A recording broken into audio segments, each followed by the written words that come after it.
Okay. Is everybody settled in?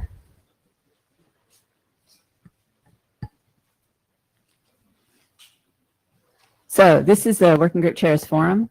The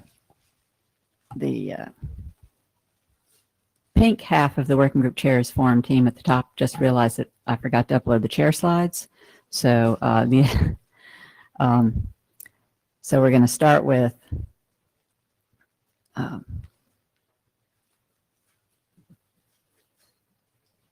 go down to the note well. This is an IETF meeting. This is the note well. All of the standard rules of the note well apply. You all are working group chairs or leadership of some form or another, so I'm sure you understand the note well. The next thing is administrative. So the agenda. No, not the agenda. This agenda. So this is the agenda for the Working Group Chair Forum for today. Is there any agenda bashing? Okay. With that, Heather, are you ready? There you are. And then.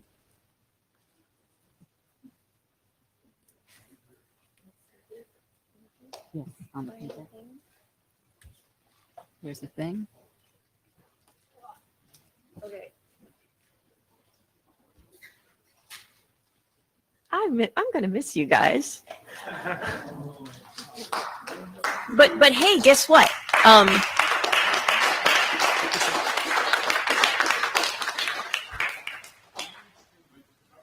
Do we need to turn the mic? Yeah. Hello, microphone. How's that? Okay. You all may have heard that I'm working on changing the RFC format. Is this a surprise to anybody in this room? You're lying. Okay. So, as a reminder, primary goals, XML is the unchanging underlying format, means you don't edit the document once it's published. It doesn't mean that the vocabulary doesn't ever change ever again. The outputs will be text, PDF A3, which is an archival target, and HTML. There will be SVG. No, there won't be color because color is stinking hard. And non-ASCII characters will be allowed. All of this has been described in sort of the first rendition of a set of requirements documents from like RFC 7991 to 7998 or something like that. We know that what's in those documents may not survive reality, so there will be biz documents for all of them. I would love to get those done before the end of the year. We'll see how that goes. Now, several moving parts need to align, but the RFC Production Center is working very hard to make sure that they are ready by the end of August of this year to be published V3 documents. There's still a little bit of question, will the tools be quite ready? And of course, the end-to-end process. At this point, you can submit V3 XML into the data tracker, and you know how many of them there are? 11. I think that's right, 11. It's a small number. Now, that said, we are also going to be converting V2 to V3. We're going to be able to do all of these things. But you all have to be ready for it. The IESG has to be ready for it. The RPC has to be ready for it. So end-to-end, I still think we can get by the end of August. We'll see how it goes. Expect several months of debugging. Expect documents to take longer to get published because the RFC editor is going to be spending a lot of quality time staring at this, and we expect you all to be spending some quality time staring at the various outputs as well. There are a couple of URLs up there. One is sort of just the high-level checklist of what things do we need to do and when do we expect to have them done by for implementing from the RFC editor's perspective. And another thing, and this is if you get nothing else out of me talking to you today, the FAQ, XML to RFC v3 HTML, go there, bookmark it, make sure your folks have seen it because it's going to answer a lot of questions about how do I do or what does this mean or so on and so forth. And that will be, not to get into any other discussions, it will be a living document the way living documents are intended. So as we get more questions, we will be updating this. But that's probably one of the best resources we're putting out right now to help people know what to do. In that FAQ, some of the highlights, basics, how to create a draft, using references, because guess what? The RC editor, we really care about those references. Use how to use lists, some finer points about C data, special characters, and just new in V3, how do I do the following? Big list of stuff. Right now, the RPC is actively training, converting V2 files to V3 files, asking people for input on that. The files are being reviewed by tools developers and by volunteers on the XML to RFC dev list. The RPC will be sharing files with authors that they've said, you know, you seem friendly and willing to work with us, so please help us review these things. They won't get published as V3, but help us kick the tires on what the process we think will look like. So if you may hear from Sandy and Alice and crew as they ask for specific help. A little more just additional information. What are we going to expect in Auth 48? Because when we get to the point where we're ready to say we are switching over, what's in the Auth 48 queue as V2 will be converted to V3 files. The RPC will do that. The authors that had perhaps already approved their document, you know, maybe 2 out of 3 authors have approved. It's not through Auth 48 yet with all the approvals. They're going to be asked to review it again and redo their approvals to make sure that we've got this right. And then, as I mentioned, we're aiming to be ready to get this done by the 28th of August. The one other point I threw in here, so as I mentioned, this is going to mean documents take longer to get published. There's 3, where we used to be looking at the text format, now we're looking at, okay, but is the HTML right? Is the text right? Is the PDF right? Is the new XML right? So there's definitely going to be more work there. And because the gods are very unkind, Cluster 238 is going to release about the same time. So we're absolutely expecting to miss the service level agreement. We are working on getting, what does that mean, documented, working with the LLC board as the sort of the holders of the contract to make sure that the contract's exceptions are discussed, and if they are granted, that it's granted with limits and documented, etc. And I think that was it from me.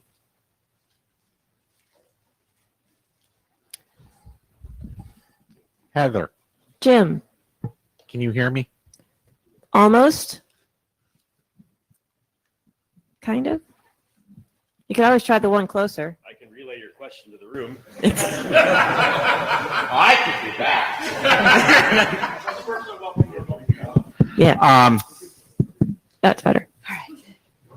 Do we know yet when we're going to be able to put V3 documents with things like SVG on the data tracker and actually see them that way? That's a really good question. I don't know. This is Murray. You said you're going to be staring at this. Other parties will be staring at this. We as working group chairs have an opportunity to stare at this as well. What would you like us to look for? Anything in particular? I think one of the key things would be looking at the output. Is the output what you expect to see? There's new ways to do things like lists and tables. Do those things look like you would expect them to look? Other questions, comments? I'm looking at Sandy and Alice in the back. Did I lie at any point? Am I good? All right. Ben Kata. So I know in the past you've talked about having us try to look at the actual XML sources because that's the authoritative copy. Yes. But then we're going to have the new generated HTML. Mm-hmm. Does it make sense to also look at the raw HTML as opposed to loading it up in a browser or other rendering environment? If you'd like bonus points and gold stars, sure. But that was never in my head for y'all to have to do. at least from my perspective, and perhaps it's a bit naive, with the HTML, it's what you see that's going to be particularly important with that, because it's the XML that's like the normative language and being transformed and everything. So, any other questions for me? Okay, thank you very much. I believe the agenda next. Just put the agenda back up. Okay, Ombuds team. Was it Melinda or Pete? Oh, Barry. Oh, Barry's going to go first. Okay. Yeah, this will be very quick. I spoke with y'all, IETF 104, trying to remember which number is which. And I wanted to just give a quick follow-up on that about behavior in your working groups and our request to you to help us make it better. So the message we want to give you is that the message we want to give the community is that the IETF community as a whole does not accept insulting, abusive, unprofessional behavior, that sort of thing. And we expect to be treated respectfully even during strong disagreement. We would like you as working group chairs to help the IESG get that message to the community. Be more alert to that kind of behavior, be more quick to react to it, and more firm in reacting to it. Phase it out. If it happens on the mailing list, start with a private conversation, move to a public conversation if that's necessary. But it's also important to make sure that the community knows that something's being done and that this behavior is not part of what the community, not something the community accepts. So we're behind you. We will help you with it. We'd like you to be very active in pushing this down to the community. And if needed, we are looking at ways to get some resources for techniques to help you and that sort of thing. So this isn't the last word you're going to hear from the IESG about it, but now you're going to hear some stuff from the Ombuds team.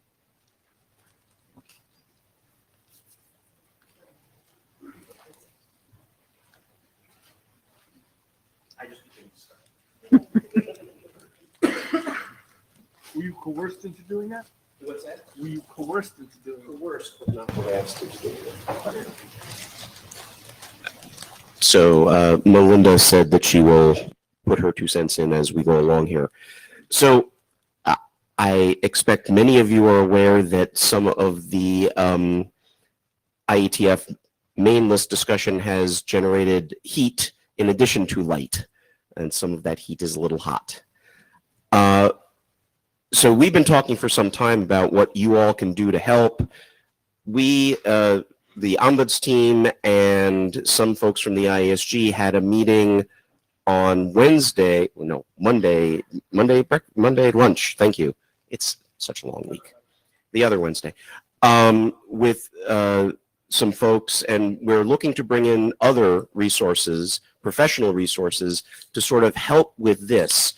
We understand that none of us in leadership and none of you as chairs in general have been hired on the basis of your wonderful and incredible HR management abilities.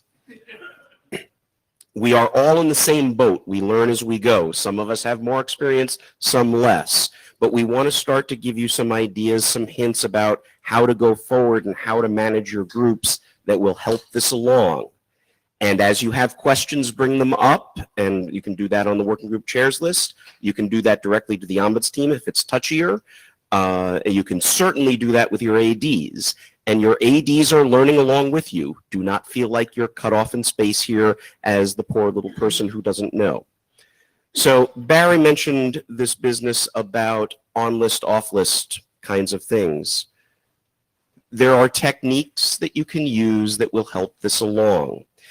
The main problem that I've seen so far is a lot of inconsistency, which is people start acting a little rambunctious, and it gets let go, and then it gets let go a little further, and then chair, whoever, panic sets in. Oh my God, I have to do something about this. This has gotten out of hand. And then the actions start to look arbitrary.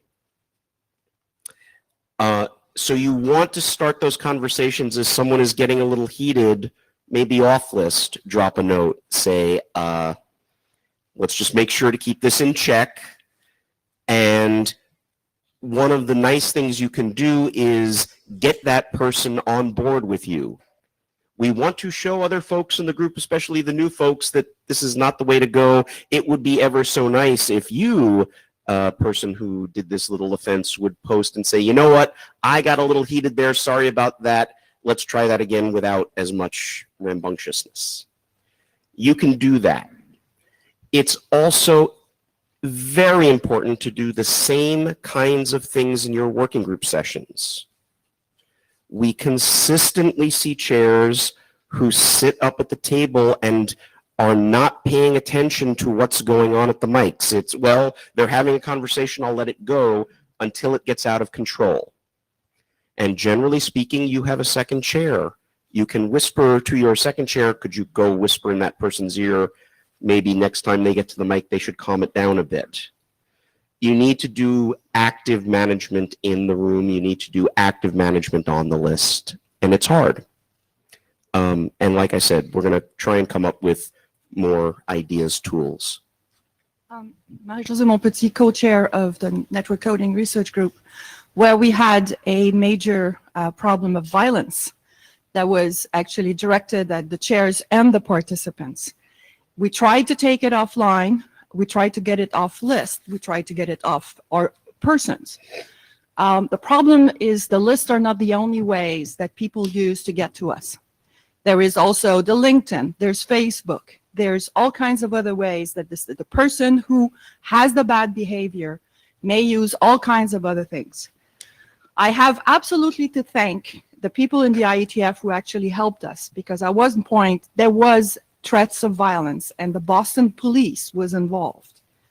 And I agree that there is a lot of things that you should do, but I think we're basically nonviolent people.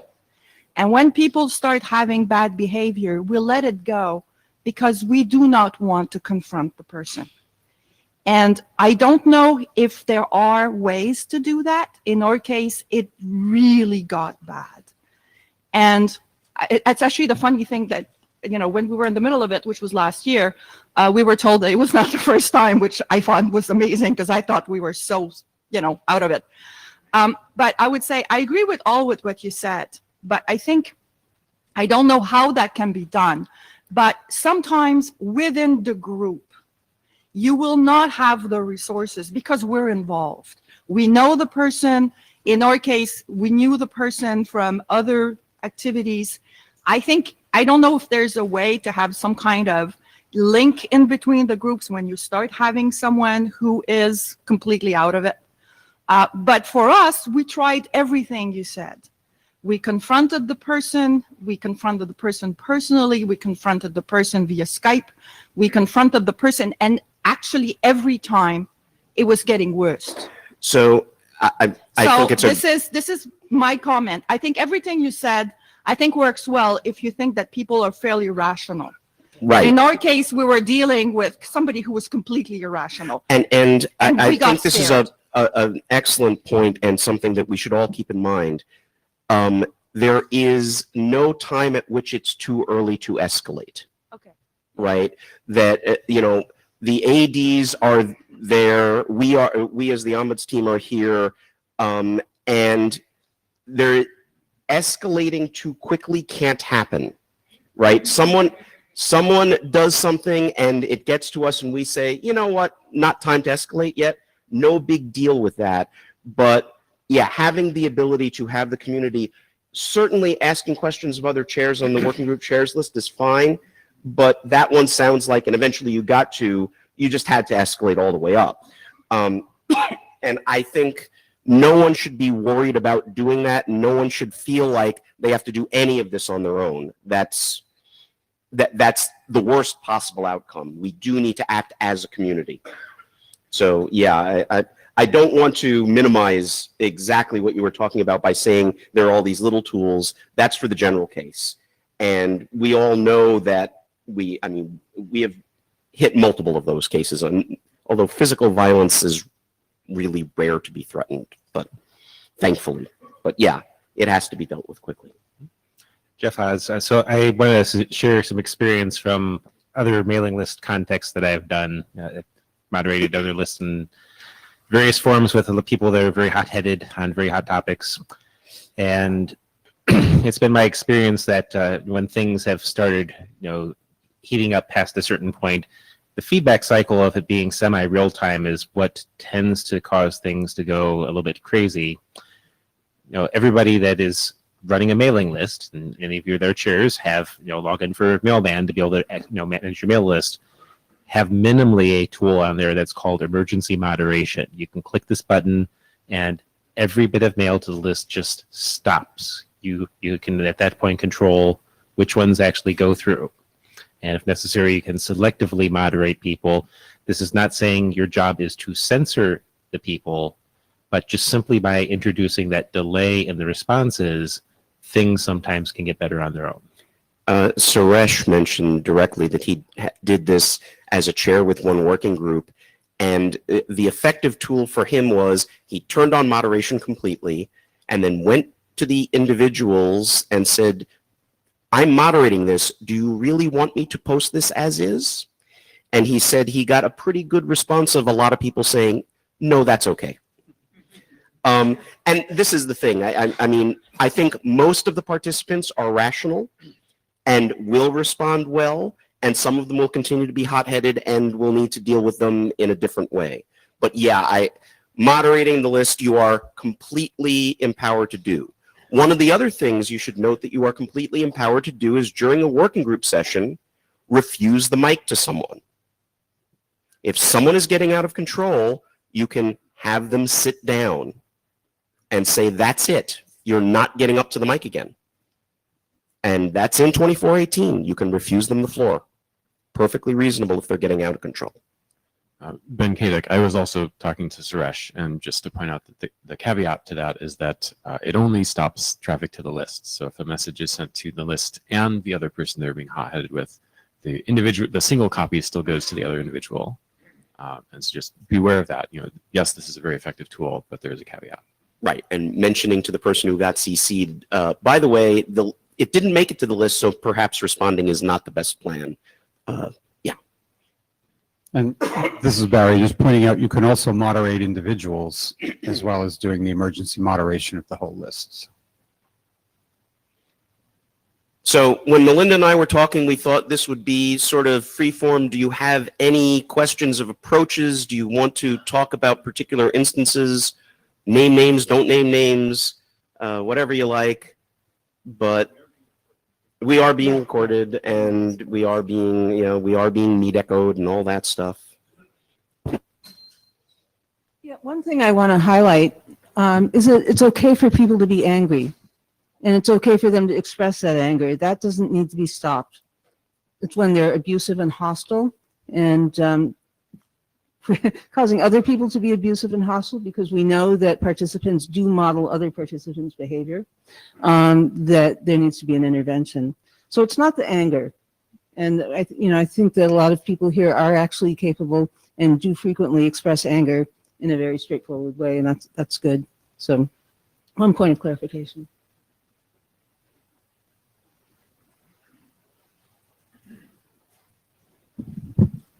John Scudder. So you mentioned that you can refuse somebody the floor, and not necessarily looking for an answer to this or anything, but I just want to point out that it's all very well to say that we have the formal authority to do that, but probably most of us, certainly I, have encountered more than once the case where somebody's filibustering and won't sit down, and sometimes it turns into a shouting match between the chair and the person who's filibustering. I wonder if it might help to have a mic cut button, although it's tempting to always have a technological solution to a human problem. So an earlier conversation reminded me of this.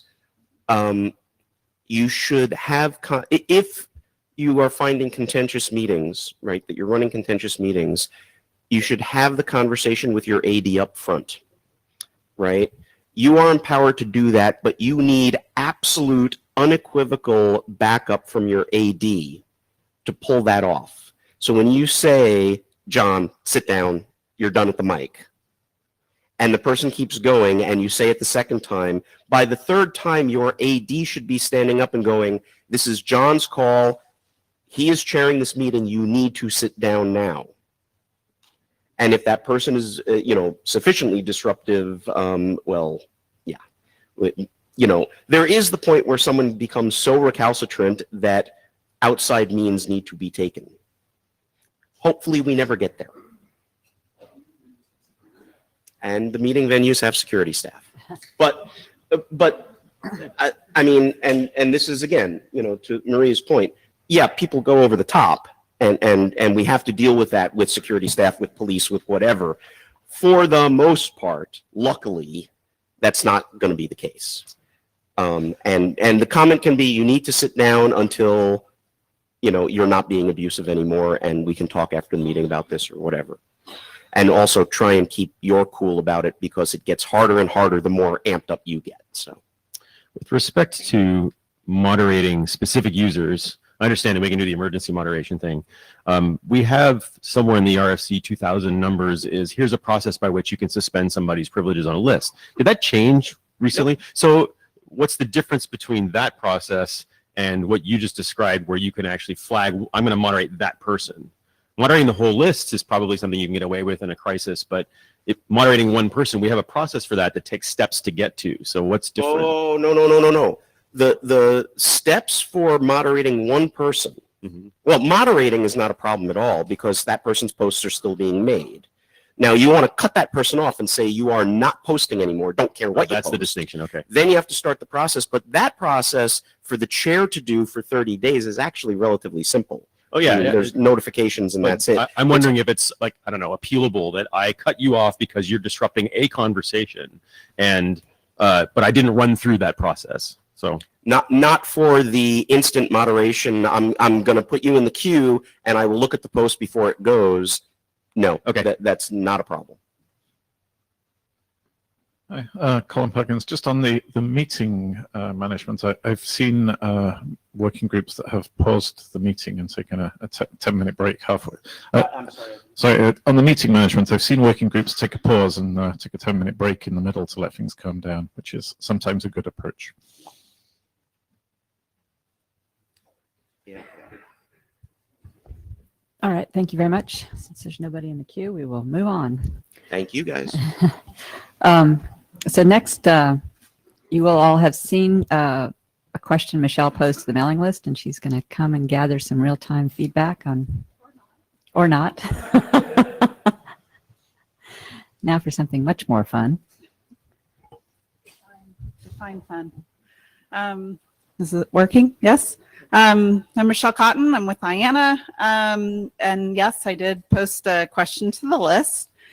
We did get a suggestion about having maybe a short little video directed at a working group chair on helpful hints for how to do something related to IANA considerations. And it got us thinking a little bit more. We wanted to open up the discussion to you all, and not necessarily get the feedback today, but at least get you thinking as you review documents in your working group, especially new ones coming in. Is there any type of resource, any type of material, maybe it is a short little video, maybe it's something else that would help you, either you in your position as working group chair, or something you can say to one of your authors, go watch this, go look at this. We do have RFC 8126. It is a beast. Maybe it's dissecting some of that into some more useful material, breaking it down into little pieces. One thing that we do that we're trying to actually have done earlier in the process is when we get last call announcements, that is often the first time we're looking at documents. And in those documents, there could be a request for some parameters in an expert review registry. And so at that time, we initiate the expert review. And sometimes it's a little bit late. Sometimes maybe there's no expert for that registry. And so it takes time to get the expert assigned and then get the request to them. Sometimes the experts can take a little while. So we've been trying to figure out how we can try to move that little bit of review earlier into the process. If you have any ideas on that, we would love to hear them. Also, many of you deal with requesting early allocation of code points. For the most part, that's been working well, but if you still have questions about that or there's something we can do better, again, we would like that feedback. Just looking at my notes here. I think that's mostly it. Barry and I are working on an update to 8126 to add in a few things and fix a couple areas in there. So if there's something that you feel like is violently missing from there, we would also like to hear that. So either in person here, or if you want to go back and think about it, and as you're working, please send us email or to the working group chairs list. We're just happy to listen so we can kind of focus our energy on getting something that's useful for you guys. Okay. Hi, Michelle. David Black. I wanted to sort of follow up on a suggestion I made on the list, which is much as we respect and value the work of IANA considerations are often one of the last things the authors get to. So what I was going to suggest, and there's a question coming in the mid here, was in the same way that we have templates for draft write-ups. If there are common cases, are there common cases IANA sees where if the authors would just use this text every time, IANA wouldn't have to spend time parsing parsing what the author meant with this interesting choice of words? So like templates. Yeah, like templates. I mean, the thinking is, look, if the author wants you something clever with a brand new registry, go read 8126 and stop complaining. However, if they just want to do something routine, just allocate a point. If you had a template, you might start seeing the template text coming back every time, and it's one glance. Okay, the IANA reviewer knows exactly what the author wanted, as opposed to, oh, you left out the name of the registry, or wait a minute, you need to. So if you have common cases where you're wasting time on simple stuff and can provide some templates that are cut, paste, fill in the blanks, that might have that might speed things up for everybody. And I should mention that in RFC 8126, there is a link to another document that actually has some template type style information. That document is fairly hidden on our website because we didn't have a really great place to put it. Working Group Chairs Wiki could be a good home for the relevant content. Okay, we'll write that down in the suggestion box. This is Barry. Let me ask all of you, how many of you regularly use the Working Group Chairs Wiki for something? So unfortunately few, and that's regularly is one. Please more. Yeah, customer. I just want to underscore what David said. What actually happens is the author has 30 minutes to submission deadline and tries to fill in the IANA considerations. And typically what they do is they find an RFC that registers something similar and copy it over. Right, which means they often propagate bad practices that exist. Right? Karsten, what deadline are you referring to? The internet draft submission deadline. And then it's never touched again. Okay. Well, that's the problem, Maybe. right? Because we see the document most often during IETF last call. Yes. And there's lots of time before that. Yes. So having just shipped another document, the IANA considerations are coming back from the AD. I think it would be nice to have a few samples. I'm not talking about templates. Samples of IANA considerations that are good to copy. So if a particular registry, like media types, Donald's documents.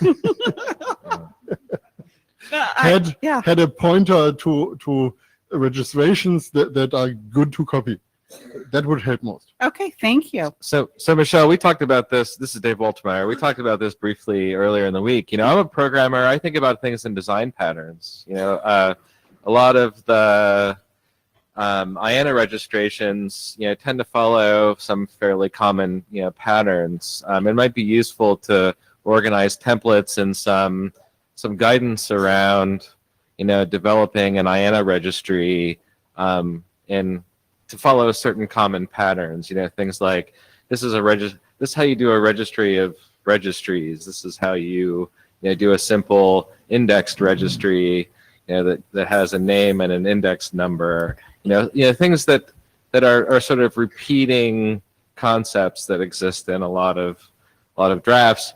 We might even be able to take a look at, do a brief survey and see where there's a lot of commonality across drafts, and try to develop a short list of design patterns to focus on first. And in that document that I mentioned that's linked from 8126, we do have some of those very frequently used samples. Often they're a number column, a description column, and a reference, or some variation of that. So we can look at that more and see how we can present it in a better way. Yeah, and incidentally, I was looking at 8126 the other day, and I couldn't find that. So you couldn't find the example. There's a link in there. Yeah. So anything we could do to make that more obvious would be helpful. Yeah, great. Thank you. So this is Robert Sparks. I'm going to bring the conversation back to the point that you made about trying to push recognizing that expert review needs to happen and possibly initiating that expert review earlier in the process. I wonder if it would be possible to develop a culture in working groups, across working groups, where there's an expectation on authors to put in their IANA consideration section, even if they are pasting it in at the very last minute before the draft submission, an explicit statement about whether or not the registry they're touching needs expert review.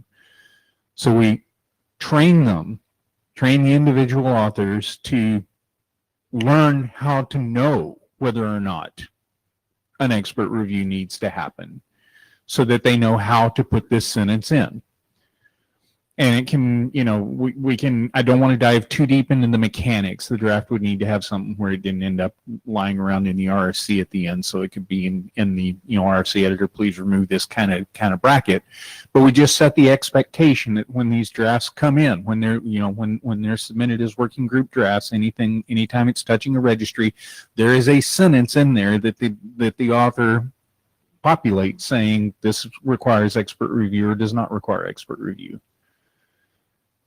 So yeah, definitely a kind of a culture change there on what we expect authors to be doing. May think a little bit about whether there's some type of resource we could provide that working group chairs could point authors to and say, hey, before you are asking me to do a final review, if your document touches any IANA stuff, go look at this or watch this or read this. And that would be maybe one of those check marks on there. Robert, what would be the difference in what happens if the author does that? The author would learn ahead of time that there's a barrier to having my RSC published that he might not otherwise have learned until the thing was in the ISG's hand and the ISG member figured it out. The chair, who might not have been paying attention, might see this line in this thing, during a draft submission and say, oh, well, I should queue that up and be watching for the point. Maybe I can kick this expert review off like right before working group last call or during working group last call. Or if it looks like it's something gnarly, I can get an early review so to make sure that our group's not going completely into a place that we're going to have to crawl out of later.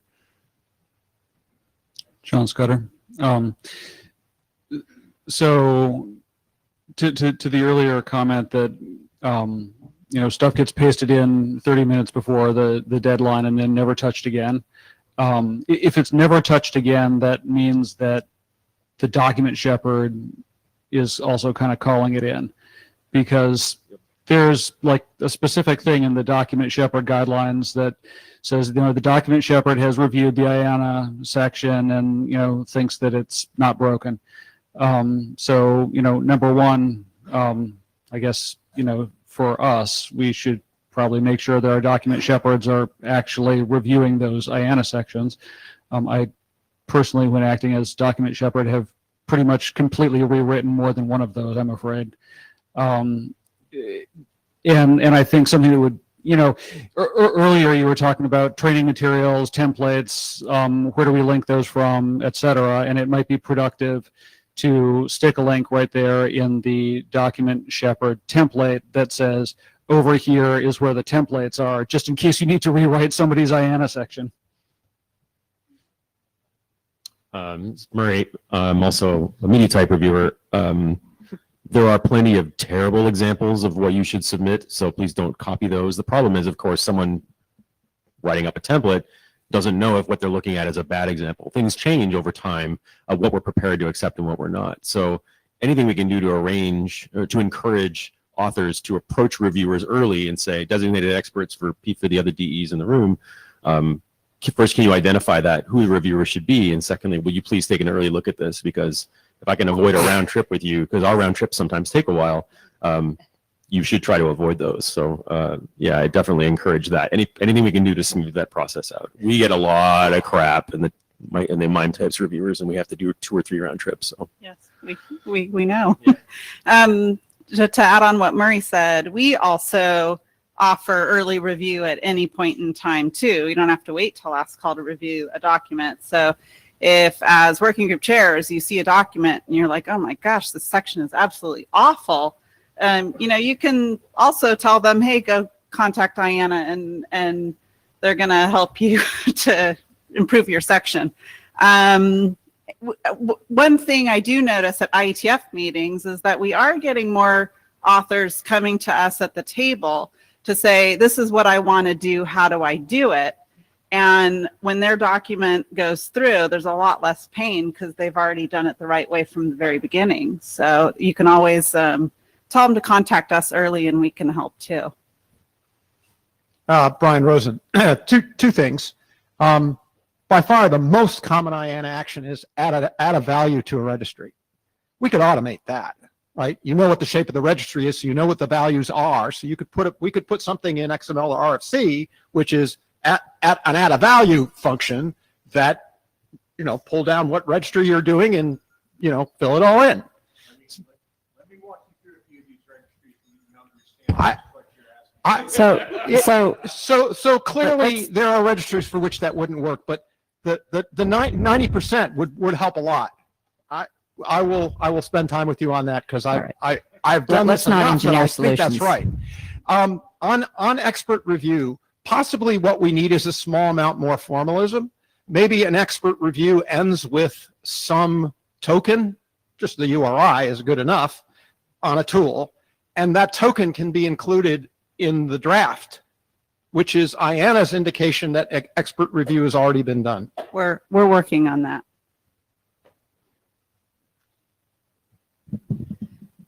Barbara Stark. So while we're on the topic of expert review, but coming at it from the other side of things, you and I have traded emails where I actually try and come from Broadband Forum and try to get IANA stuff, and it takes forever.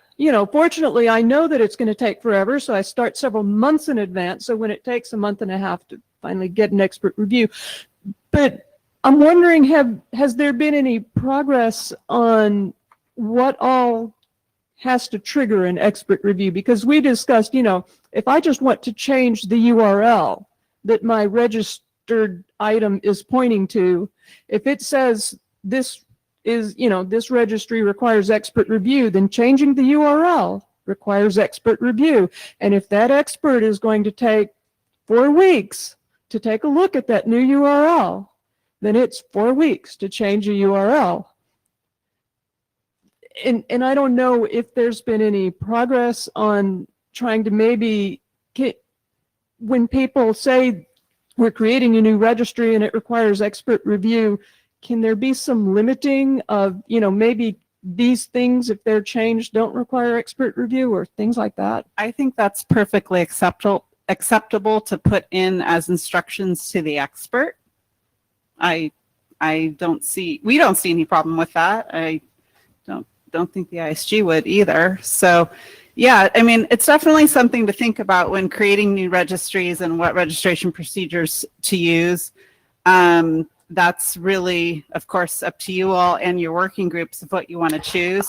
Unfortunately, with the requests that you've experienced, we've had an issue with getting fast response rates, and we're continuing to work through it. And we've had actually some additional meetings to try to see if we can improve the template to ask the right questions. So we're constantly trying to think about how we can make things easier, better, improve the information when we originally get it, so there's less back and forth with experts. It's something we constantly want to know what we can do to make it better. And in time, because we have a couple more things there, any feedback you guys have, you can send it directly to me. You can send it to IANA at IANA.org, or on the working group chairs list if you want to start a discussion on anything. Come visit us at the table. We love to get feedback. We're trying to find some common themes from the working group chairs to, help your lives pretty much, which ultimately will help us. So thank you for the feedback. We really do appreciate it. Thanks, Michelle. All right, meeting minute tools.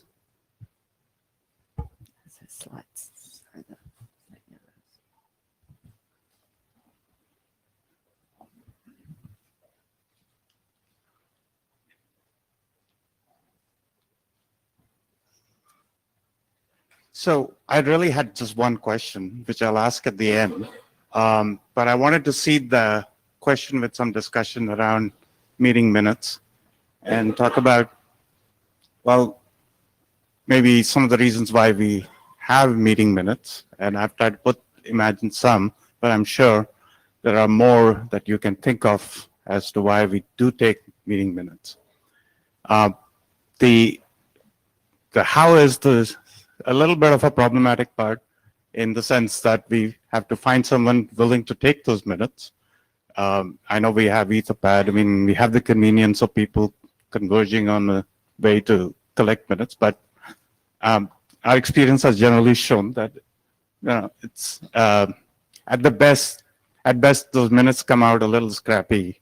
They're good enough for maybe the immediate purpose, but really, if I want to coherently understand what actually happened, I might have to actually go to some tools. And the tools are what IETF provides: the audio stream, the Meet Echo recordings. And there was even a suggestion of some apps that have been developed for meeting minutes. So maybe we should be using those. So by virtue of the fact that, so some BCPs, and this is just a view of me and my co-chair, that we tend to land up usually using the minutes that were taken in the minutes as so-called temporary minutes.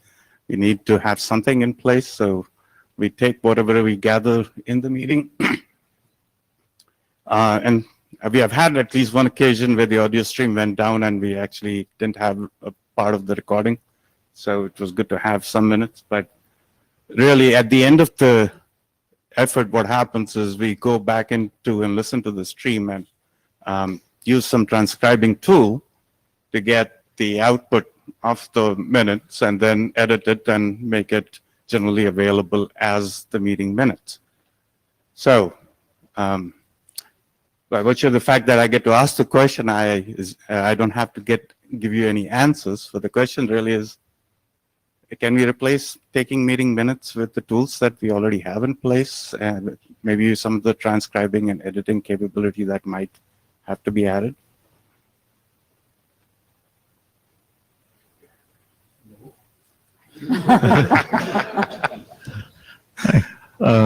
Colin Perkins, no.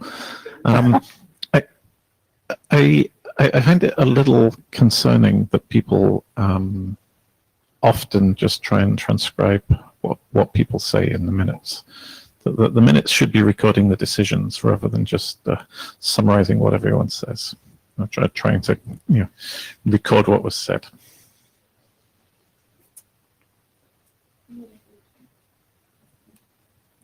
Alyssa Cooper, just a data point for the plenary. We tried to do an automatic transcript a couple of meetings ago. We had the secretariat generate it and take a look at it, and their conclusion was that the amount of time it took to correct the automatically generated transcript and turn it into language that could be understood by somebody who hadn't attended the plenary or watched the video was essentially equivalent to the amount of time it took for them to just take the notes from watching the video. So we decided not to do that.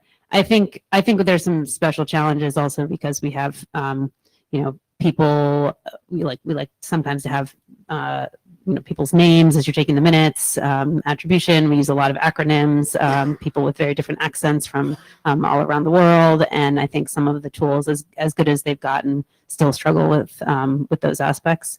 So we found that it was easier to just have somebody take the minutes. So for me, I actually find it useful to have at the very least a sequence of who spoke and in what order. So then when I bring up the video stream, I can kind of find that place in the video stream by comparing it against the minutes. And then I can listen to exactly what they said. But, if there's a brief summary of kind of the topic of what they're saying, that's just really helpful to me in finding the place so that I can really hear the discussion, which is why I do more than just summarize. I mean, like at the high level summarize, but actually at the person-to-person summarize. Yeah, I have found in watching some of these auto things that it is really hilarious what they do. And the other thing I wanted to mention is, we've had some times where power's gone out and things like that, and there has been no recording of what happened, and it's really useful to have the minute taker in place before that happens.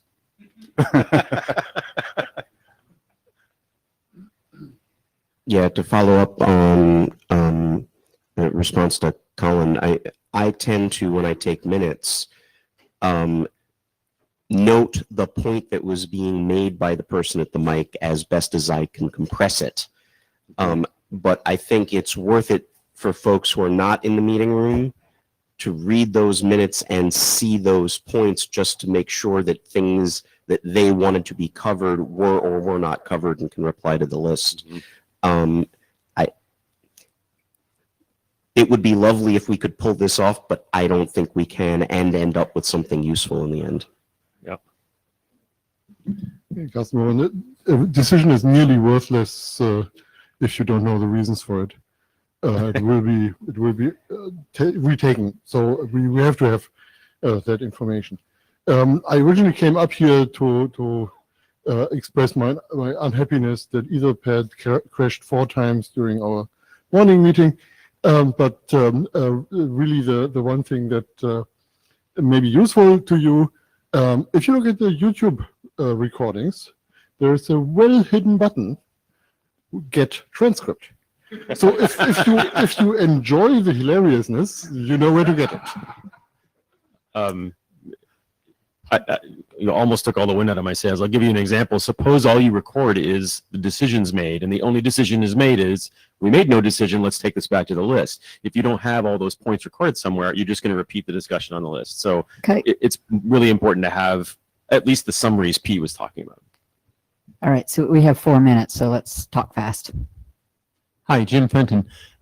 I think one of the things this is pointing out is there's a lot of uncertainty, particularly by the minute takers, about the level of granularity that they should include. And we need to have some guidelines somewhere, and we need to have them somewhere that, or maybe I just haven't found them yet, but somewhere that when we ask for a volunteer at a meeting, they know what level of stuff to write in the notes, because we're often asking on the fly for a note taker, and somebody says, well, I'll help, but we don't tell them what to do. And then also, if nobody volunteers, we say, all you have to do is record the actions to lessen the job.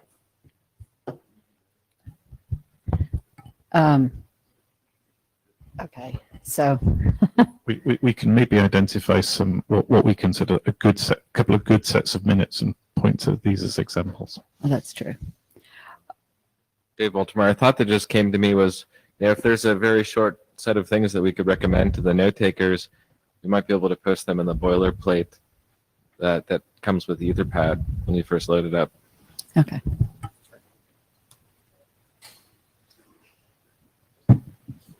Okay, so the last thing besides open mic, which we are not going to get to today, is next steps for edu activities. We're going to spend a little bit of time talking about what edu activities currently are and what we might do with them. I think the really short thing that I want to get to all of you on is we're still working on getting it fixed on the slides, but on the data tracker. But EduTeam is now an open mailing list, and anybody that wants to join the EduTeam is welcome to do so. And over the course of the next 3 or 4 months, we're basically going to keep what we're doing for the next 3 to 4 months, and then in that time frame, we're going to think about what do we really need from an EduTeam and how do we really want to construct it. And I'd really encourage you all. A lot of the things we talked about today, it would be great if we had a little bit better materials for the working group chairs. And there might be an opportunity to have some professionally developed resources. What would those resources need to be? So I think there's a lot of work that needs to be done. And I would strongly encourage people that are interested in this space to join the EduTeam, and not EduDiscuss, EduTeam, and we'll get all that fixed eventually. So with that, it's 1:14, so I think we're going to skip the open mic and take all of that to the mailing list. Thank you all.